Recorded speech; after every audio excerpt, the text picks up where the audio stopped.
Hey there! Ah, it's a good face. I like it. Thanks, Clarence. Oh, the moment has come. This is definitely going to be the first time that I've ever opened a box with a script that's worth $10,000 in it. Gonna use the classic house key method here for this. Oh, feel all shnippy flippy. What does that even mean? If you want to know what it's like to be shnippy flippy, open up a script from 1946 that's worth $10,000. Oh, it smells like it's from 1946. Oh, I cannot tell you how stinking excited I am about this. I've never geeked out about anything so much in my entire life. For some people, it's like a fancy car or some baseball cards or whatever kind of stuff people get jonesed up about. But for me, it's stories. And so holding the original screenplay that was used on the set of It's a Wonderful Life, well, holy mackerel, it's just freaking awesome. It's insane. Well, here it is, the $10,000 It's a Wonderful Life screenplay. Like Jimmy Stewart could have held this in his hand and been all like, I can't do Jimmy Stewart. I should have practiced that before I started this video. Oh man, the papers are it's like tissue paper. What? I'm gonna be so freaked out even touching this thing. Can you tell? Listen to that. It's like tissue paper. They printed stuff on tissue paper. I guess it was good because after the movie you could wrap your presents in it. This is insane. Well, I can't think of a better way to kick off this project of evaluating words going from a screenplay and the beautiful art that it is of turning those words into the movies and the films that we all love and know. So let's dig into It's a Wonderful Life. Pick any list of the greatest films ever made, and undoubtedly It's a Wonderful Life will be on that list. And while it was nominated for 5 Academy Awards, including Best Picture, in terms of what a filmmaker would hope for as far as success, well, for Frank and his team, it was a box office flop. Back then, and I mean, we're talking 1947 when the film came out 75 years ago, they lost $500,000 on it. And in a lot of ways, for the studio system, they kind of started questioning Frank and his ability to turn a profit. It took 30 years for it to explode and get the true recognition that it needed. Frank once said that it was like watching your little kid come to become the president of the United States because it became this huge phenomenon. Phenomena.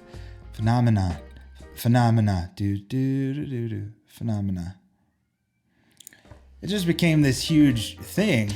And it was so unexpected. Imagine making a film that kind of flops, and then 30 years later, it just explodes, and everyone knows it, and everyone loves it, and everyone talks about it. So as It's a Wonderful Life was brought to TV, and the rights kind of opened up, and there were TV stations playing it left and right, that's when it exploded. I sure think it has stood up to the test of time. I can't watch this movie without crying.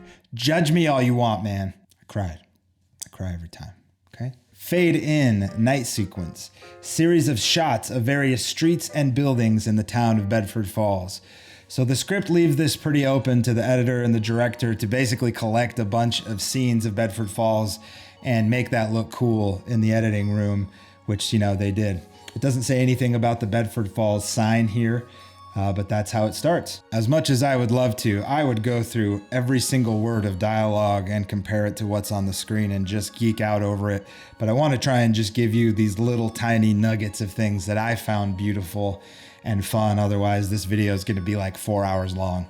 All right, moving on to page 3. And right away, you can see that this is not a conventional story, especially for that time. Heavenly beings taking the shape of stars, talking about getting wings and being able to play back a man's life almost like it was a video. And it just kind of shows you, honestly, Frank was making some kind of cool decisions that were different. He really wasn't interested in making cookie cutter movies. And even back then, by that time, by 1946, there was kind of a formula of what you would consider to be successful, and probably why this film wasn't instantly a success, because it was different. And this scene is weird and different, and I love it. Page 5 of the script, you start getting a little bit of an idea of how they're using it as a shooting script. And what's interesting is There's a really good mix of actually being really, really detailed about the kind of shots they wanted right from the script. Right at the top of the page, a medium shot, George jumps into the water and grabs Harry. A wider angle, the other boys lie flat and form a chain. Medium pan shot, the carriage driving by. Mr. Potter! And this is pretty much how the whole script goes. A lot of details on the kind of composition they want, but there's also a lot of moments in the script where it's open and they left it to that day of shooting or between the director and the cinematographer to decide movement and a lot of things like that. So I'd say it's a pretty good mix of right from the script, seeing the kind of composition that they wanted, to also being a little bit willing to figure it out when they were actually shooting. Now we're going to move into one of my absolute favorite parts of evaluating screenplays is reading some of the action lines, and you see what the actors were using to give themselves inspiration.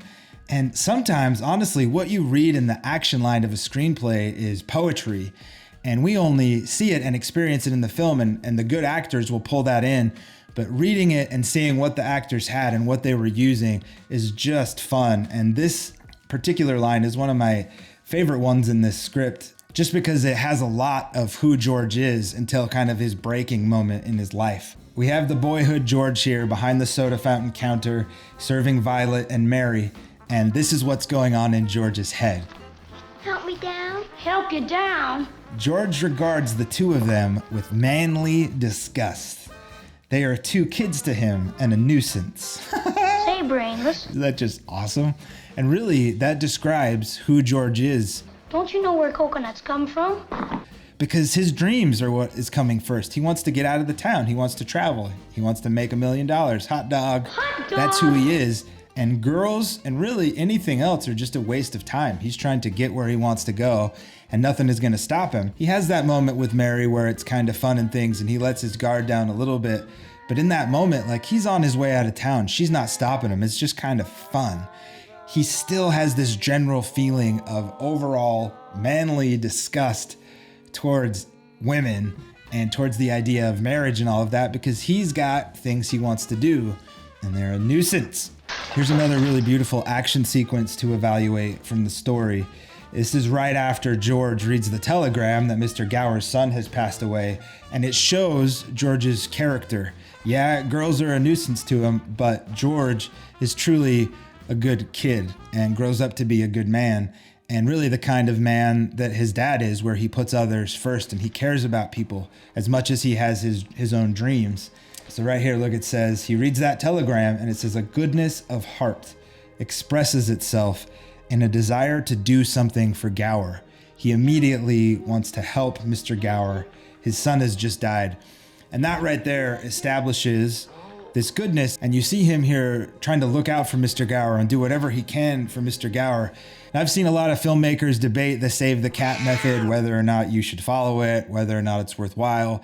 I recommend reading the book.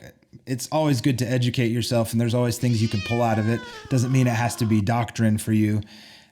Regardless, whether or not you think Save the Cat is like the writing Bible or not, this is definitely a Save the Cat moment. Now, if you don't know what Save the Cat is, basically the idea there is that early in the story, you want your audience to sympathize and to really like the protagonist. And one easy way of doing that is early in the story, have the protagonist do something really likable, like save a cat from a tree, or in this case, want to help an old man who's just lost his son. It's giving the audience a reason to root for your protagonist. If you want to get really hot and heavy on that and get into it, Blake Snyder has a book that you can check out. One thing that I never picked up watching the film and have now realized reading the script is that the building and loan is a fully family operated business. The Eustace guy with the crazy glasses and Tilly are both cousins and they're Baileys. Now moving on to page 12, this is talking about the kind of man that George's father is in the first scene where we see him, which is in the fight with Potter. But talking about him, it says he's a gentle man, an idealist. Can't do that. These families have children. Not my children. Stubborn only for other people's rights. It's good. Oh yeah, all right. Now we are on page 17 and enter Jimmy freaking Stewart. I want a big one. I was curious jumping into this how much detail would be there for this awesome freeze frame moment. And it is all here, word for word. Suddenly, in action, as George stands with his arms outstretched in illustration, the picture freezes and becomes still. Over this hold frame, we hear the voices from heaven. What'd you stop it for? It's fantastic. And I will just say it's exhilarating to see the words here on the page and just see how good of a stinking actor Jimmy Stewart was. Well, what's your point, Mr. Potter? He just makes every word of dialogue pop and they become real. This is a very interesting situation. You know, picture anybody else in that role and it just would have been different. I remember hearing that when they were casting the movie Elf, that they were considering Chris Farley to play the elf instead of Will Ferrell. Just think about that movie with Chris Farley. I'm a Chris Farley fan, but that film would not have been what it is without Will Ferrell. That is a great Christmas movie. All right, moving on to when George and the taxi cab driver and the policeman all see Violet, now very grown up, walking down the street. The action line here says, and he sees Violet, now obviously a little sex machine, come toward him. Her walk and figure would stop anybody. She gives him a sultry look. I didn't know it was obvious. I mean, I guess it's obvious. I didn't realize it. But I love this line. It says, George and his father eating at the table. There is a great similarity and a great understanding between them.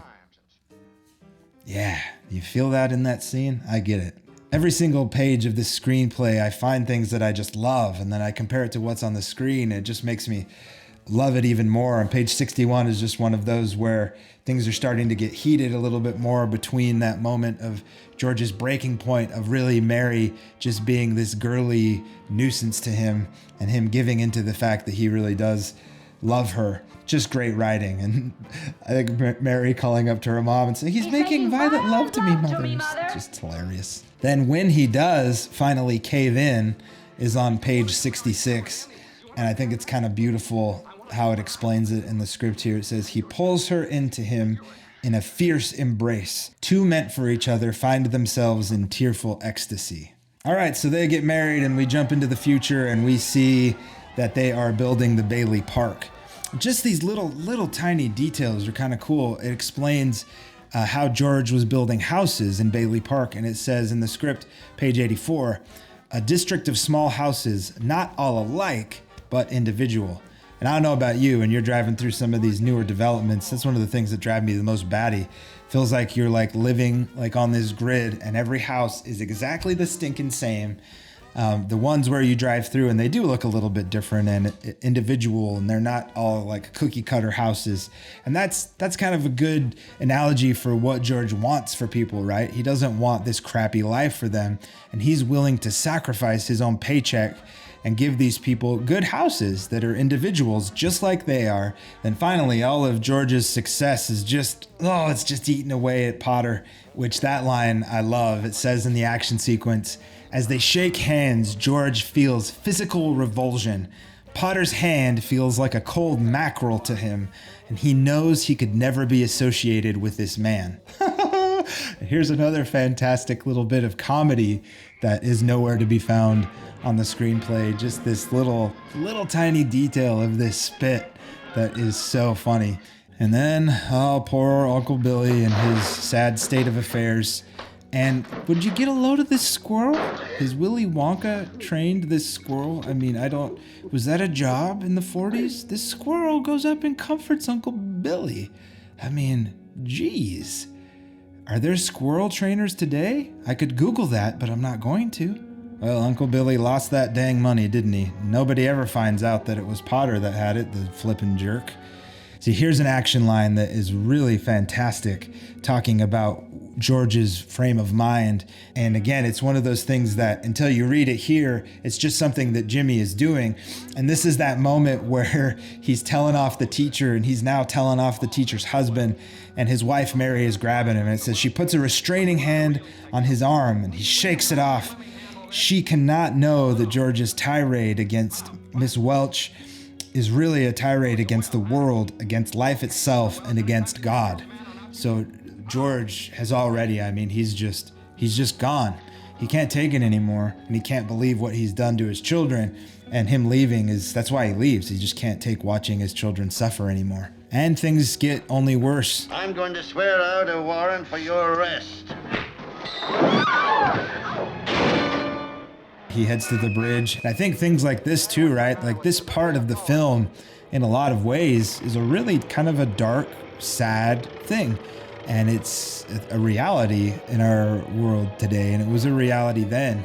And enter Clarence. Man, I just love Clarence. Gloriously casted, gloriously acted. Thanks. And just so much stinking fun. I love his upbeat demeanor, which, by the way, the script says nothing about kind of his overall vibe. So yeah, I don't know if that was Henry Travers, the actor, making those decisions, or if that was more direction he received, but I just love the way that he portrayed the angel. And here's another fun line that is not in the script. How about you, Angel? You want a drink? Yeah, good call, George. Really, the whole story is building up to this kind of cool, I don't know if you'd want to say sci-fi, but it's definitely another worldly idea to jump into a world where you can see how it would be without you. I'm going to tell you right now, everybody out there, you are just like George Bailey. The world needs you, and it wouldn't be better without you. Strange, isn't it? Each man's life touches so many other lives. And when he isn't around, he leaves an awful hole, doesn't he? So that's 125 pages to set up 30, but I'm okay with it. I can't love it more, and especially just the whole meaning of this story. And it's why I cry at the end every time. You know, the kindness of the people who he has looked after his whole life, and not just him, his father before him, and they weren't going to let him suffer, and everyone comes together and helps bring things back, and he realizes that he is valuable. And just that line, right, of Clarence, like, you're going to throw your life away for $8,000? There's nothing worth throwing our lives away. It doesn't matter how bad it seems. Your life is valuable, and it truly is a wonderful life. It's all about what you focus on. Some of us might not even have George's blessing. Some of us might not have the family and the kids, but there is always positive things to focus on, no matter where you are. And I think that's one of the takeaways of this story, is to realize that you are worthwhile, and there are positive things in your life, and you do have value. And whether or not it's money you lost, or a friendship you lost, or a relationship you lost, whatever is going on in your life, it's not worth ending your life. And you can do amazing things to bless others, and you've done way more things than you realize. And if you could somehow have an experience like this and see what you've done just by existing, you've done amazing things. I love the way that this explains it. When he finally makes it back, and he realizes that he is back and he can go see his wife and his children again, says George touches his lips with his tongue, wipes his mouth with his hands, and laughs happily. His rapture knows no bounds. And I truly hope that we can all find that kind of joy in our lives and realize that we have value, and to take advantage of the relationships that we do have in our life. What a beautiful story. Thank you to the filmmakers. Most of you aren't here anymore. It's been an incredible experience evaluating it. It's an incredible experience holding this story. If this was going to be like a trial run on why I wanted to do this, well, one of the reasons is because I want to become a better writer. I want to become a better storyteller, director, actor, all of those things. Well, I hope it helped you too, whether you're a filmmaker yourself or a writer or just a movie lover, whatever it is. I hope you got some value out of this as much as I did, because I'm still just geeking out. Maybe I'll just walk around for a while, just holding the script and just being like, this is so cool. Oh, why don't you stop annoying people? Well, I'm sorry. Hey! Thank you so much for joining me. It's been an awesome ride evaluating It's a Wonderful Life, and I hope to see you on the next one.